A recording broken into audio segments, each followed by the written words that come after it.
Welcome to Elections 101 in 5, your guide for simplified information on Nigeria's electoral process. My name is Samson Itodo, and let's get started with the topic of the day. What are the grounds for challenging an election in Nigeria? We went to the streets to ask Nigerians. Listen to their response. People that have the right to challenge the election result in court are the aggrieved politicians or the aggrieved parties. Number one, I don't have any word to say you that challenge. Great responses, I must say. Any individual or political party that intends to challenge or question the result of an election must ensure the petition is based on a valid ground or reason recognized by law. It is not enough for a person to approach the tribunal or court to question an election.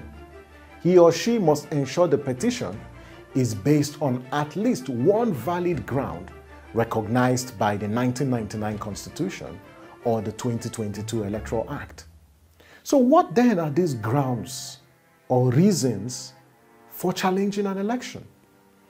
The conditions for challenging the outcome of an election are laid out in Section 134 of the Electoral Act 2022. There are three major reasons or three major grounds. So let's look at these grounds. Number one, non-qualification. An election can be questioned if the person declared as winner at the time of the election was not qualified to contest the election. There are four major criteria in the Constitution, and failure to meet these conditions is a valid ground to challenge an election. The first is a citizenship. Second is the age criteria. So for president, you must be 35. For Senate, you must be 35. For governors, you must be 35. For House of Reps and State Houses of Assemblies, you must be 25 at the time of election. The third condition is membership and sponsorship of a political party. And lastly, the education qualification. That's your first school leaving certificate. So if you don't meet these criteria set by the Constitution, then you're not qualified. And once you're not qualified, it is a basis for challenging an election. The second ground for challenging an election is corrupt practices and non-compliance. So the person initiating the petition or registering the complaint must establish that the election was invalid by reason of corrupt practices or non-compliance with provisions of the 2022 Electoral Act.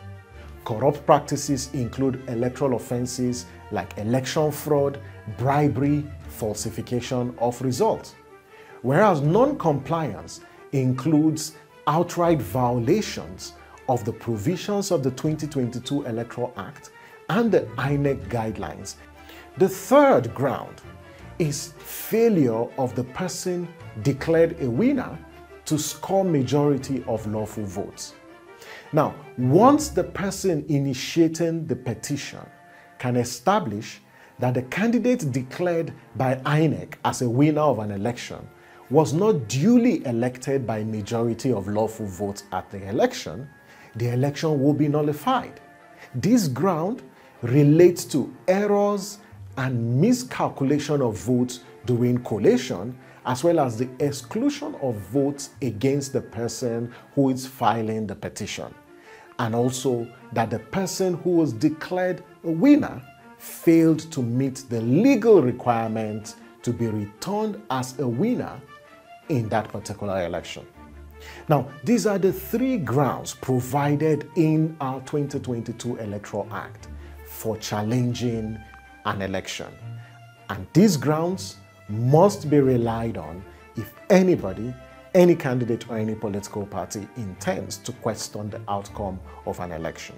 And that's Elections 101 in 5. Now you know the grounds for challenging an election as recognized by the 2022 Electoral Act. Do not forget, for any successful petition, it must be based on a valid ground, and that ground must be recognized by our laws. You can watch previous episodes of Elections 101 in 5 on our YouTube channel, Yaga Africa TV. If there are questions or topics you would like us to handle, please do contact us using the social media handles as well as the addresses displayed on your screen. My name is Samson Itodo. Thank you for watching and see you next time.